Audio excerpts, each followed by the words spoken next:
Hello guys, you're welcome to my video about the Stochastic Momentum Index indicator. So in this video, basically we are going to be talking about how to identify good trading opportunities using the SMI indicator. SMI short for Stochastic Momentum Index. And we are going to be looking at how to identify bullish and bearish momentums using this indicator, how to know when is the right time to buy, when is the right time to sell, and when is the right time to exit your trades. Okay, so now let us get right into it. Now, the SMI, short for Stochastic Momentum Index, is an indicator that works with the principle of momentum. Now, it depends on the momentum in the market. The SMI reacts accordingly. So, if there is a bullish momentum in the market, the SMI would be found trending in the direction of the momentum. Now, as an example, we can see that there was some bearish pressure around here. There was a bearish momentum around here, and you can see that the SMI was moving in the direction of the momentum. It was moving in the direction of the momentum. Then at some point, when the bulls began to gain some momentum, when the bulls began to have an increased momentum, the direction of the SMI changed because there was bullish pressure around here. From here to here, we can see that the SMI moved accordingly. It was trending upwards in the direction of the bullish momentum. So that is how the SMI works. So if you want to know what momentum is in the market at any given point in time, you can just decide to look at the SMI and identify what direction it is going. If it is going in the upward direction, then you know that there is some bullish momentum. If it is going in the downward direction, then you know that there is some bearish momentum. Now, how do you identify when the right time to buy is and when the right time to sell is? Okay, whenever you see an upward curve anywhere in this indicator window, it doesn't matter where the location of the SMI is. It could be up, it could be down, but anytime you see an upward curve, just know it's an indication of a buy signal.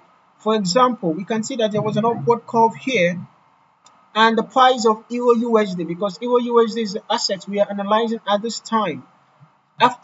Just right after the upward curve, you can see that the price of Euro USD responded accordingly. And at some point, when the SMI began to curve downwards, the price of Euro USD also responded accordingly. So now this brings us to our exit signal. Whenever you are in a buy trade and the SMI begins to curve downwards, that is an exit signal. It's an indication that the bullish momentum is probably coming to an end. So when you are in a buy trade and you see a downward curve, you could decide to exit your trade because the indicator is telling you that that buy move could be over.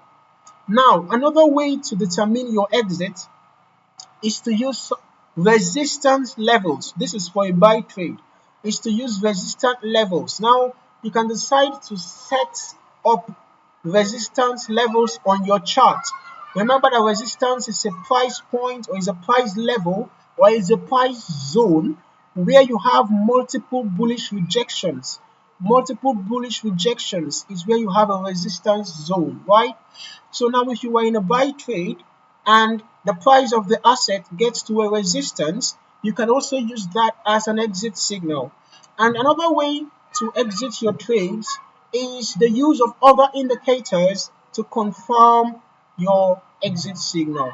Okay, now as for a sell trade, all you just need to do is to identify when there is a downward curve on the SMI indicator. So now at this point, we can see this is an example. There was a downward curve here, and we can see that the price of EUR/USD responded accordingly, right? Now, if you want to set your stop loss, you can decide to set your stop loss just above the previous swing high. That's for a sell. And for a buy, when you enter a buy trade, you can set your stop loss just below the previous swing low. So entering a buy trade here, you can set your stop loss below the swing low. Entering a sell trade here, you can set your stop loss above the swing high, right? And then for your take profit, you can decide to exit when you see an opposing signal from the SMI indicator. Now here we can see an upward move of the indicator. This is a sign that the bearish pressure could be coming to an end. So if you are in a sell trade and you see the SMI indicator curving upwards, it is a sign that you could exit your trade at that point. So had it been we had entered a sell trade around here and then we had exited just right after this upward curve, it means that we would have caught perhaps about 46 pips. We would have caught about 46 pips. And remember that another way to exit your trade is the use of support zones. Now for a sell trade, you can decide to identify support zones. Remember that support zones are zones where you have multiple bearish rejections. Multiple bearish rejections is where you have your support zones, right? So now had it been we had entered a sell trade around here, we could have decided to exit this trade right after the price got to this support zone, or we would have waited for an upward curve to happen before exiting the trade. So those are like two of the ways you can use to exit your trades. And you can also decide to employ the use of other indicators to determine your exit signal. Now, that is basically how the SMI works. It works with a principle of momentum, and you can be able to use it to identify good buy and sell opportunities just by looking out for a curve in the SMI. An upward curve indicates a buy signal, and a downward curve indicates a sell signal. So that's it, guys. That's it for the SMI indicator. Basically, we have covered how to use this indicator to identify good trading opportunities. I hope you found this video insightful, and if you did, kindly like, subscribe, and hit the notification bell so that you will get updated on subsequent videos that I upload. So cheers, guys, and have a wonderful day.